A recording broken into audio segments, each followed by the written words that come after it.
তোমাদের সবাইকে দাদার কাস্টমার স্বাগতম জানাই। এই ভিডিওতে ক্লাস 9-এর সেকেন্ড ইউনিট টেস্টের ভৌতবিজ্ঞানের একটি মডেল কোশ্চেন সেট নিয়ে আলোচনা করব। দ্বিতীয় পর্যায়ক্রমিক মূল্যায়নে ক্লাস 9-এ ভৌতবিজ্ঞানের নাম্বার থাকবে 40, সময় থাকবে 90 মিনিট। গ্রুপ এতে প্রশ্ন দেখো বলেছে সঠিক উত্তর নির্বাচন করে লেখো 7টি প্রশ্ন 7 নম্বর।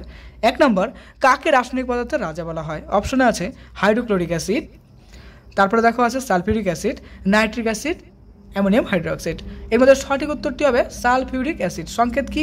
H2SO4। অনেক সময় কিন্তু সংকেত আকারও দিতে পারে। রাসায়নিক পদার্থের রাজা বলা হয় সালফিউরিক অ্যাসিডকে। নেক্সট প্রশ্ন দেখো 2 নম্বর আছে, কাকে সার্বজনীন দ্রাবক বলা হয়? অপশন এতে জল, বিতে আছে অ্যালকোহল, সিতে আছে কেরোসিন, ডিতে আছে গ্লিসারিন। সার্বজনীন দ্রাবক বলা হয় জলকে, কারণ ম্যাক্সিমাম পদার্থগুলোই জলের মধ্যে দ্রবীভূত হয়ে যায়, অর্থাৎ জল দ্রাবক রূপে কাজ করে ম্যাক্সিমাম পদার্থের ক্ষেত্রে, তার জন্য জলকে বলা হয় সার্বজনীন দ্রাবক। নেক্সট, ঘাতের এসআই একক কি? অপশন আছে নিউটন, বিতে আছে ডাইন, সিতে আছে জুল, ডিতে আছে দেখো কেলভিন। ঘাত বা বল একই রকম কিন্তু তার একক হয়, অর্থাৎ ঘাতের বল এবং আমরা বলতে পারি যে বলের একক কিন্তু একই হয়। তাহলে কি হবে এক্ষেত্রে? সঠিক উত্তরটি হবে নিউটন, অর্থাৎ এসআই একক হবে নিউটন আর সিজিএস একক কি হবে? ডাইন। 4 নম্বর দেখো পৃষ্ঠটানের মাত্রা হলো, এতে আছে এমটি, বিতে আছে এমএলটি, সিতে আছে এমএলটি, দেখো ডিতে আছে MT-2। এই প্রশ্নটা প্রিভিয়াস ইয়ারে নিটে এসেছিল, কিন্তু যথেষ্ট ইম্পর্ট্যান্ট একটা প্রশ্ন নিটের জন্য। এখানে সঠিক উত্তরটি হবে ডি নাম্বার, MT-2। ওকে, নেক্সট প্রশ্ন দেখো বলেছে 5 নম্বর, একটি বস্তু 10 সেকেন্ডে 90 জুল কাজ করে, বস্তুটির ক্ষমতা কত? এতে আছে 5, বিতে আছে 10, সিতে আছে 8, ডিতে আছে দেখো 9 ওয়াট। দেখো ক্ষমতা বা পাওয়ার বলতে পারি কীরকম, দেখো ডাব্লু বাই এক্ষেত্রে আমরা লিখবো কি বলতো? টি। ওকে, এবার দেখো ডাব্লুর মান আছে এখানে কত? 90। এই যে দেখো 90, এখানে 90 লিখলাম। আর টি এর মান কত? 10, 00 কাটো, দেখো এক্ষেত্রে আসছে 9। ওকে, তার মানে সঠিক উত্তরটি হবে 9 ওয়াট। নেক্সট প্রশ্ন দেখো বলছে যে কার্যের এসআই একক, অপশন এতে আছে জুল, বিতে আছে নিউটন, সিতে আছে ওয়াট, ডিতে আছে আর্গ। কার্যের এসআই একক হবে জুল।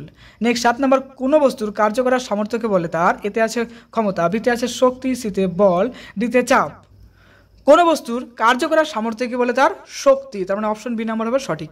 গ্রুপ বিতে দেখো প্রথম প্রশ্ন, নিচের প্রশ্নগুলোর উত্তর দাও। 12টি প্রশ্ন, 12 নম্বর। 1 নম্বর, টিন্ডাল প্রভাব কি বা টিন্ডাল প্রভাব কাকে বলে? খুব ইম্পর্টেন্ট একটা প্রশ্ন। উত্তরটি হবে দেখো ক্লোয়েড কণাগুলির সাহায্যে আলোক রশ্মির বিচ্ছুরণকে টিন্ডাল প্রভাব বলা হয়। সাধারণত কোলের যে কণাগুলো হয়, অর্থাৎ খুব ক্ষুদ্র আকারে সেই কণাগুলো কী করে? আলোর সাধারণত বিচ্ছুরণ, অর্থাৎ আলোটাকে কিন্তু রিফ্লেক্ট করে দিচ্ছে বিভিন্ন দিকে। এই যে আলোর বিচ্ছুরণ ঘটাচ্ছে, এই যে ছোট ছোট কণাগুলো যেগুলোকে বলে কোলেট, এই ঘটনাকে বলা হয় টিন্ডাল ইফেক্ট বা টিন্ডাল প্রভাব। নেক্সট, একটি তরল অ্যারোসলের নাম লেখো। অ্যারোসল সাধারণত দেখো এক্ষেত্রে কী থাকবে? একটা তরল পদার্থ থাকবে এবং তার সঙ্গে কিছু কঠিন পদার্থ ভেসে ভেসে থাকবে, অর্থাৎ মিক্সচার হয়ে ভেসে থাকবে। সাধারণত কুয়াশা, মেঘের মধ্যে কী হয়? জলীয় বাষ্প এবং বাতাসের ধূলিকণা, কার্বন কণা ইত্যাদি পদার্থগুলো কী হয়? জলীয় বাষ্পের সাথে মিক্স হয়ে বাতাসের মধ্যে ভেসে থাকে। তো এই যে পদার্থগুলো আছে এগুলোকে বলা হয় কি বলতো? বলা হয় তরল অ্যারোসল। আর যদি বলে যে গ্যাসীয়, টোটাল যদি গ্যাসীয় বলা হয় কঠিন পদার্থের সাথে মিশ্রণ, সেটা হবে কি? সাধারণত হবে গ্যাসীয় পদার্থ হিসাবে বলবো যে ধোঁয়া। নেক্সট প্রশ্ন দেখো বলছে প্রলম্বন হলো ড্যাশ মিশ্রণ। প্রলম্বন সাধারণত কী হয়? অস্থায়ী এবং অস্বচ্ছ টাইপের একটা মিশ্রণ হয়। তাহলে আমাদের সঠিক উত্তরটি হবে কি? অস্থায়ী, অস্বচ্ছ এবং অসমসত্ব মিশ্রণ। চাপের এসআই একক কি? প্রশ্নটা মাধ্যমিক পরীক্ষার জন্য কিন্তু ইম্পর্টেন্ট, মাধ্যমিকেও মাঝে মাঝে এই প্রশ্নটা আসে। চাপের এসআই একক হলো পাস্কেল বা পাস্কেলও বলা হয় অনেক সময়। 6 নম্বর, লিটমাস পেপারকে আম্লিক দ্রবণে ভেজালে তার বর্ণ কি হয়? দেখো লিটমাস পেপারকে তুমি যদি আম্লিক বলতে অ্যাসিডে দবাও, তাহলে কিন্তু তার কালারটা চেঞ্জ হয়ে যায়। এক্ষেত্রে তার কালারটা কী হয়ে যায়? লাল কালারের হয়ে যায়। তোমাদের বোঝার সুবিধার্থে আমি এখানে লাল বর্ণ লিখে দিলাম। নেক্সট, মিল্ক অফ ম্যাগনেশিয়ামকে কী বলা হয়? মিল্ক অফ ম্যাগনেশিয়ামকে সাধারণত অ্যান্টাসিড বলা হয়। অ্যান্টাসিড কি? গ্যাসীয়, অর্থাৎ আমাদের শরীরে যদি গ্যাস ইত্যাদি টাইপের পদার্থ জমে, সেক্ষেত্রে কিন্তু এই অ্যান্টাসিডটা কিন্তু যথেষ্ট উপকারী হয়ে ওঠে, অর্থাৎ এক রকমের ওষুধ তুমি বলতে পারো এই অ্যান্টাসিডকে, যার নাম হচ্ছে কি? Milk of magnesium. নেক্সট, কোনো দ্রবণের pH 4 হলে দ্রবণটি অ্যাসিড হবে না ক্ষার হবে? চলো আমরা সুন্দর করে pH স্কেল বুঝি। এক্ষেত্রে দ্রবণটি হবে অ্যাসিড। এবার চলো সুন্দর করে আমরা স্কেলটা বুঝে নিই, এই রিলেটেড যে প্রশ্ন আসুক সলভ করতে পারবো। দেখো এটা হচ্ছে 7, অর্থাৎ এই যে পয়েন্টটা আছে 7, এই পয়েন্টটা কি বলবো? এটাকে বলবো প্রশম। এই বিন্দুতে সাধারণত যদি কোনো তরল পদার্থ হয় লিটমাস স্কেলে, বা যদি বলি যে কোনো দ্রবণের pH স্কেল যদি 7 হয়, তাহলে সেক্ষেত্রে আমরা বলবো তাকে প্রশম। এবার যদি 7-এর কম হয়, ধরো 3 হলো, 4 হলো, তারপরে ধরো 5 হলো বা 6 হলো বা 1 হলো বা 2 হলো, এই টাইপের যদি কোনো স্কেল হয়, যেরকম ধরো 2.2 হতে পারে, 4.5 হতে পারে, এই টাইপের কোনো যদি স্কেল হয়, অর্থাৎ 7-এর থেকে কম যাই হবে সেটা হবে কি অ্যাসিড, আমি লিখে দিলাম। আর 7-এর থেকে বাড়তে যেটা হবে সেটাই হবে কি বেস, যেটাকে আমরা বলি ক্ষার। কি বলি? বেস বা বলি কি ক্ষার। মনে থাকবে তো? অর্থাৎ 7.7, 7.2, 7.3 হতে পারে। আর প্রশম পদার্থ কি? যে পদার্থের মধ্যে অ্যাসিড ধর্ম থাকবে না, ক্ষার ধর্ম থাকবে না, তাকে বলবো কি আমরা প্রশম পদার্থ। যেরকম তুমি জল বলতে পারো। নেক্সট চলো প্রশ্নে আমরা আসছি, একটি উভয়ধর্মী অক্সাইডের নাম লেখো। উভয়ধর্মী অক্সাইড বলতে যে পদার্থের মধ্যে, অর্থাৎ যে পদার্থের মধ্যে আমরা কি পাবো, সাধারণত অ্যাসিড ধর্ম পাবো, ক্ষার ধর্ম পাবো, সেই সমস্ত পদার্থ, অর্থাৎ সেই সময় অক্সাইডগুলোকে আমরা বলবো উভয়ধর্মী অক্সাইড। যেরকম জিঙ্ক অক্সাইড, সংকেত হচ্ছে কি ZNO, একে বলা হয় উভয়ধর্মী অক্সাইড। নেক্সট প্রশ্ন, এক অশ্ব ক্ষমতা কত ওয়াটের সমান? One of the most important প্রশ্ন, যেন মিস না হয়ে যায়। এটা কত হবে দেখো? 746 ওয়াট প্রায়। এটা খুব ইম্পর্টেন্ট একটা প্রশ্ন। নেক্সট, জুল এবং আর্গের সম্পর্কটি লেখো। জুল এবং আর্গের সম্পর্কটি হবে কি? দেখো 1 জুল = 10⁷ আর্গ। অনেক সময় কিন্তু সম্পর্কটা প্রতিষ্ঠা করার জন্য দেয়, অর্থাৎ 2 নম্বরের প্রশ্নও কিন্তু হয়। নেক্সট দেখো, কার্য কোন প্রকার রাশি? দেখো, কার্যের শুধুমাত্র মান আছে, কোনো রকম দিক বা অভিমুখ নেই, তাই কার্যকে বলা হয় স্কেলার রাশি। ক্লাস 11-এর ফিজিক্সে এই কার্য, ক্ষমতা, শক্তি আবার তোমাকে পড়তে হবে, তাই মন দিয়ে তোমাদের 9 ক্লাসেই পড়ে রাখো ভালো করে। গ্রুপ সিতে বলছে যে নিচের 3টি প্রশ্নের উত্তর দাও, প্রত্যেকটার জন্য দেখো নাম্বার রয়েছে 2 করে। প্রথমত ইয়ং গুণাঙ্ক কাকে বলে? হুকের সূত্রটি দেখো। ক্লাস 11-এর ফিজিক্সে স্থিতিস্থাপকতা বা ইলাস্টিসিটি চ্যাপ্টারে বা পীড়নে তোমার কিন্তু এই প্রশ্নগুলো কিন্তু আবার পড়তে হবে, তাই মন দিয়ে প্রশ্নগুলো দারুণ করে চলো আমরা বুঝে নেই। প্রথম প্রশ্ন, ইয়াং গুণাঙ্ক কাকে বলে? বলছে কি স্থিতিস্থাপক সীমার মধ্যে অনুদৈর্ঘ্য পীড়ন এবং অনুদৈর্ঘ্য বিকৃতির অনুপাতকে ইয়াং গুণাঙ্ক বলে। অর্থাৎ একটা কি হবে, একটা লিমিট থাকবে, কীরকম? স্থিতিস্থাপক সীমা থাকবে, সেই সীমার মধ্যে কী হবে? অনুদৈর্ঘ্য পীড়ন, এবং তার সঙ্গে কি বলছে যে অনুদৈর্ঘ্য পীড়ন বলতে এটা, এবং তার সঙ্গে বলছে অনুদৈর্ঘ্য বিকৃতি, অর্থাৎ এই যে দুটো আছে, এই দুটো রেশিও বা অনুপাত যদি আমরা বের করি, সেই অনুপাতকে আমরা কিন্তু বলবো ইয়াং গুণাঙ্ক। One of the most important প্রশ্ন ফর ক্লাস 11। দেখো হুকের সূত্র কি? এখানে বলছে স্থিতিস্থাপক সীমার মধ্যে পীড়ন বিকৃতির সমানুপাতিক। আমরা এই ক্ষেত্রে বলতে পারি যে এই যে পীড়নটা আছে এটা কি হচ্ছে? এটা বিকৃতির সাথে সমানুপাতিক, যেটা আমরা এইভাবে লিখি।